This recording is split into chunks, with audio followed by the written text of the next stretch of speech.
Good afternoon, everyone, and thank you for joining us over here at the Office of the Student Advocate. My name is Natalie Powell, and I'm so happy to be joining you today. I am joined by one of my coworkers. Do you want to introduce yourself? Oh, I'm mute. Hi, everyone. My name is Elena. I am a graduate fellow here at the office. I currently attend Georgetown University. I'm doing my master's there in education transformation.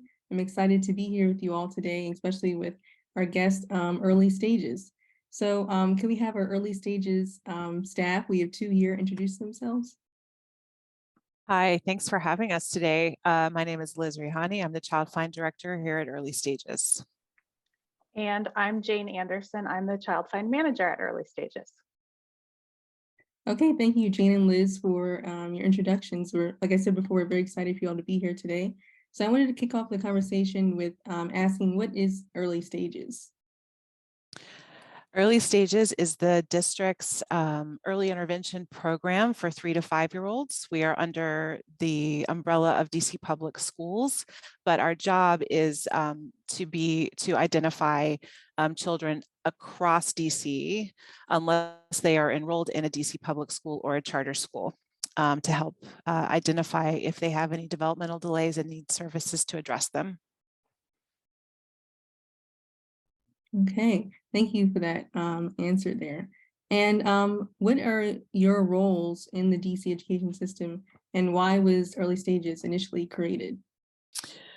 Our role, again, is to identify any 3 to 5-year-old, and our formal age range is 2 years, 8 months, all the way through 5 years and 10 months. Any child in that age range in the District of Columbia who is not enrolled in a DC public school or a charter school, we are tasked through the federal law under IDEA, Individuals with Disabilities in Education Act, to proactively identify these children, evaluate them, determine their eligibility for services, and create a plan to serve them with those services. So that basically is also the reason why Early Stages was created. It is a federal mandate, every jurisdiction in the country. So if we were a state, Montgomery County has their child find, Prince George's has their child find, Arlington County has their child find. In the district, because we are a city state, DC Public Schools acts as the lead local education agency for this work. Okay, thank you. And I know you mentioned earlier that it is primarily for students in DCPS, but what about, we wanted to clarify about charter schools and students who attend charter schools. So who's exactly eligible for Early Stages services? Every child in DC has a right, once they're 3, to special education services in school. Because DC is the educational sort of environment that we have, DC Public Schools is considered the lead local education agency. So again, if we were a state, every state would have a county that would have their own little local, and then you'd have the schools within that. So for DC Public Schools is the lead local education agency. And then every single charter school, unless you're like a KIP, because all those KIP are under one umbrella, Apple Tree under one umbrella, for example, they act as their own local education agency, as if they were their own little school district. And so any child enrolled in a charter school is also eligible and entitled to their federally protected rights under IDEA, but it is up to the charter school specifically to do the child find work that Early Stages would do for any unenrolled child. Okay, yeah, thank you for that clarification. Yeah, it's really confusing. Yes, thank you, yes. And can you explain also, like, what does the evaluation process look like for families who are interested in looking into Early Stages? Yeah, okay. The evaluation process starts with the referral, and anyone can refer. We receive most of our referrals in the community from Strong Start, that's the 0 to 3 program, from our doctors, our medical community, from our social services community, and of course the child development centers, so anyone can refer. Once they're referred, they come to us on the Child Find team that Jane and I work with. They receive a developmental screening if they haven't already had one, just to get an idea of what the parents' concerns are, and get some more information about the child. Then they're assigned to a evaluation team here at Early Stages. We have evaluation teams at 2 different centers, which we'll talk about later. And then they are scheduled for an evaluation. They come in. That evaluation is based on the concerns stated on the screening. So if it's speech, they get a speech and language pathologist. If it's a more global concern or something a little more complex, like an autism concern, we may have more members, maybe including an occupational therapist, maybe a psychologist on that case as well. We also have physical therapists. So those are the main domains that we evaluate in as needed. Not every child will receive an assessment in each area, but every child will receive an educational assessment just to make sure that they're, just to determine the level at which they're operating sort of from at a cognitive level. And then once that evaluation is complete, a few weeks later, those reports will be written and ready for the parents to review. And the parent will convene a meeting with the team, the evaluation team, and that will be the eligibility conversation in which the team explains the outcomes of the assessments, whether that child is eligible for services. They'll transition directly into what's called the IEP meeting, which is the individualized education program for the child.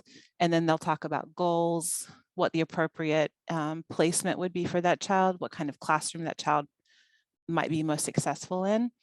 And at that point, the parent's asked to sign consent for the services to be offered. We offer a seat in school, and then hopefully they enroll, and then services can start once they're in school.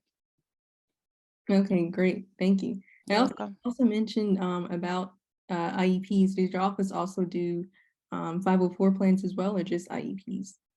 That's a really great question. 504 plans can only be created when a child is enrolled in school. So because they're not enrolled, we are considered quote unquote a school for the purposes of the evaluation process, but we're not providing services. So once that child is enrolled in school, the school can write the 504. Okay, that's a clarification. And then Yeah. one last question on my end. So I know the age range for early stages is 2 to 5. And so are families usually with a certain person or with a certain team for a certain period of time, or once they get their services, then they transition out? Yeah, exactly. So early stages for unenrolled students will do that identification, assessment, eligibility determination. And that is the extent of our involvement with that family. Once they're in school, the school-based team is fully responsible for the service provision and all the other elements of that child's education. Okay. All right. Well, thank you so much, Liz. You're And I'll pass welcome. it to Natalie. Thanks for sharing about that process. Could you share about where are your centers located so that our families could come in and make an appointment with you? Our center, I can take this one. Our centers we have 2 centers in DC. The first one is located at 1125 New Jersey Avenue in the Walker Jones Education Campus Building, one of our DC public schools. We're on the 3rd floor. And the second location is in Ward 7, just across the river near the Minnesota Avenue Metro station, and it's at 4058 Minnesota Avenue Northeast. But you don't have to come in to make an appointment. I know one of the questions that you wanted to ask was, how can you refer a child? You can refer a child basically any way you can think of. As long as we have the information that we need, we're obligated to move forward on the referral if we have consent from the family. So families can call us. Our phone number is 202-698-8037. They can email us, info@earlystagesdc.org or referral@earlystagesdc.org, or they can go online and click the button that says make a referral and put all the information in there, and we will move forward on the referral as soon as we get the referral. Awesome. And so in addition to these services, we know that you also host workshops. Tell us more about that.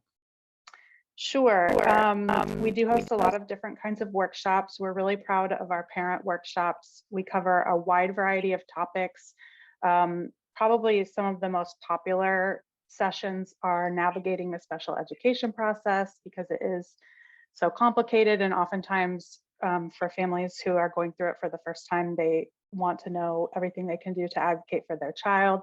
So that's one of our more popular workshops. Some other popular ones are the importance of early intervention and early stages and developmental milestones. So we know that if we are educating parents and caregivers about developmental milestones, they'll be able to identify when their child might need additional evaluation or screening. And so that's one of the big parts of our work too, is to educate the public about developmental milestones and the importance of early intervention so that they feel that they have the knowledge to refer children when they see children who may have developmental concerns. Those are definitely some crucial workshop topics. Thank you for covering that. Where can families go to find more information about your upcoming workshops? So all of our workshops are listed online. So the topics are listed online on our website, which again is earlystagesdc.org. And you can just click on, I think it says learn on the website.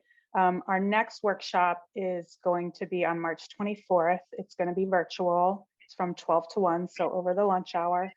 And if families would like more information, they can email the info@earlystagesdc.org email. We also send out flyers to childcare centers and pediatricians, so they may be able to get the information there.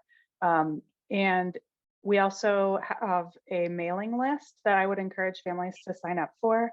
If you go to our website, you can it's right on the front page because we always want people to sign up. And you can sign up your information and then you'll get consistent emails communication from us. I think we send something out like every 2 weeks-ish, and the workshops are always listed in that email. Awesome. Thank you so much, both Jane and Liz, for joining us today. Again, that website for more information about workshops and signing up. For more information, you can go to earlystagesdc.org. And if you have any other questions concerning public education at all, please continue to reach out to the Office of the Student Advocate. You can reach us at 202-741-4692 or send us an email at student.advocate@dc.gov, or feel free to visit our website at studentadvocate.dc.gov. We are there with some workshops and information about public education, and you can always give us a call Monday through Friday, 9 to 5, and we'll be there to answer any questions that you have concerning more questions about early stages, special education, transportation, or anything else education related. Thank you so much for joining us today.